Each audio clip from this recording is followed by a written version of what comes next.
When I think comic book movie, I don't know about you, but opera isn't usually the first thing that comes to mind. Right. But with this Joker, Folie, well, that's a whole different story, isn't it? We're talking full-blown musical here. Yeah, it's definitely not your typical superhero flick. Not at all. And to take on this sequel, picking up right where the last one left off, talk about a challenge. That ending with Arthur shooting Murray Franklin on live TV, I mean, wow. Intense, right. And those parallels to real-world events, it really gets under your skin. It really does. It's hard to shake off that feeling. So to go from that straight into a musical format, bold move. Absolutely. It's like they're saying, okay, that was heavy. Now let's really mess with your expectations. You're almost in a different world from the first film. Exactly. But then again, it's our Arthur Fleck's world we're talking about, so. Touché. And it's that warping of reality, that descent into madness that the musical format seems to be playing with. Like the article said, it's almost a way to excuse the narrative inconsistencies. Oh, I see. Because we're already in this heightened emotional space, right? So logic takes a bit of a back seat. Exactly.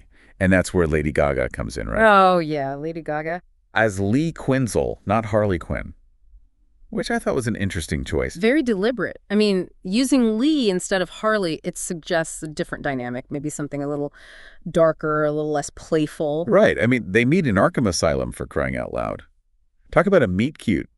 You have to wonder how much of what we're seeing is real and how much is just, part of Arthur's mental state. And that's where the whole Folie Deux thing comes in, right? Yeah. Shared madness. Yeah. Two people feeding off each other's delusions. Which is pretty terrifying when you think about it. This isn't just Arthur spiraling. He's potentially dragging someone else down with him. And that someone else is Lady Gaga, belting out show tunes. I can't even imagine. Well, the reviews are interesting, to say the least. We'll get to that later. Yeah. But there's no denying the talent of both Phoenix and Gaga. They really commit to these roles. Okay, but what about their voices? I mean, can they actually sing? Oh, they can sing. Mm-hmm. But their styles, let's just say they're pretty different. Oh, really?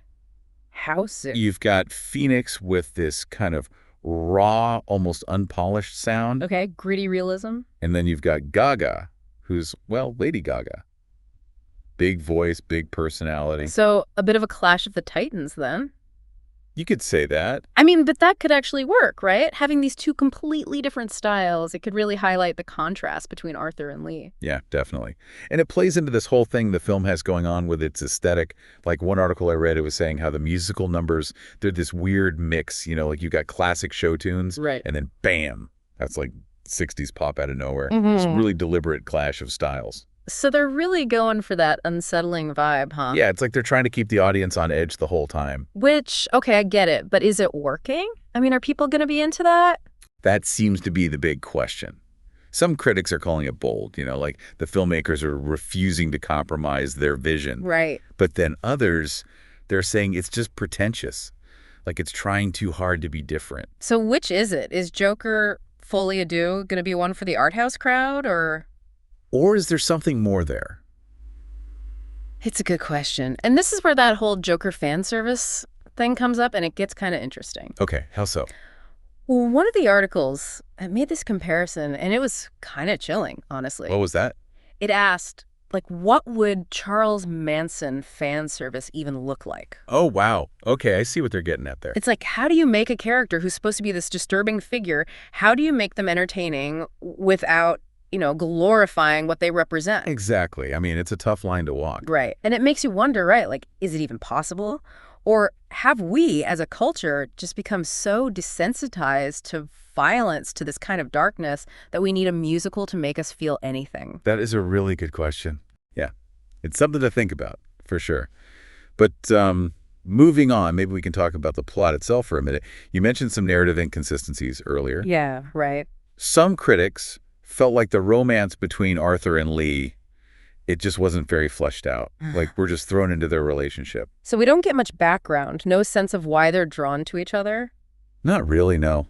It's just, bam, crazy in love, time for a song. Okay, and what about Lee being at Arthur's trial? They try to explain it, but it still feels kind of weak, So it sounds like the film might prioritize spectacle over substance a bit? Yeah, maybe. Like some people would be fine with that, right? They just want to see the spectacle, the musical numbers, the performances. But others might feel like it's a letdown, like they expected something more. Exactly. And again, it comes back to expectations. Like, if you're going into this thinking it's going to be a typical Joker movie, You're probably going to be disappointed. yeah. But if you go in with an open mind, I think there's potential to be surprised, maybe even blown away. So it's a bit of a gamble then. Maybe a little bit. But hey, sometimes the biggest risks have the biggest payoffs. Right. So what you're saying is, Joker, Folie Deux might not be for everyone, right? Yeah, it's definitely one of those films that's going to divide people. But hey, that's not always a bad thing, right? Mm-hmm. Sometimes the most thought-provoking art does exactly that. True enough. So for those of us who are thinking about taking the plunge, what's the main takeaway? Should we watch it or skip it? Well, I mean, I think if you're a fan of the Joker as a character, just be ready for something different. This isn't your typical comic book bad guy story. Not at all. This is like taking that character and putting it under a microscope, analyzing what makes it tick. And maybe asking ourselves why we're so drawn to that kind of darkness in the first place. Okay, so less about the laughs, more about the, oh, wow, that's kind of messed up. Exactly. It's about looking at the shadows, at the uncomfortable parts of ourselves that we usually try to hide. And it's using music and spectacle to do it. Which might sound kind of crazy, but it kind of works. It's Yeah. like by making it so over the top, by adding in these musical numbers, it forces you to confront these themes in a whole new way. It's like you're not allowed to just sit back and enjoy the ride. You have to engage with it. And that's where the brilliance comes in, I think. Yeah. Because it's easy to make a film about how bad things are, right? But to make a film that makes you feel something, that makes you question your own assumptions, that's a whole different ballgame. Well said. So for those who like to be challenged, who like their entertainment with a side of existential dread, This might be the film for you. this might be just the ticket. And hey, even if you hate it, you'll probably have plenty to talk about afterwards.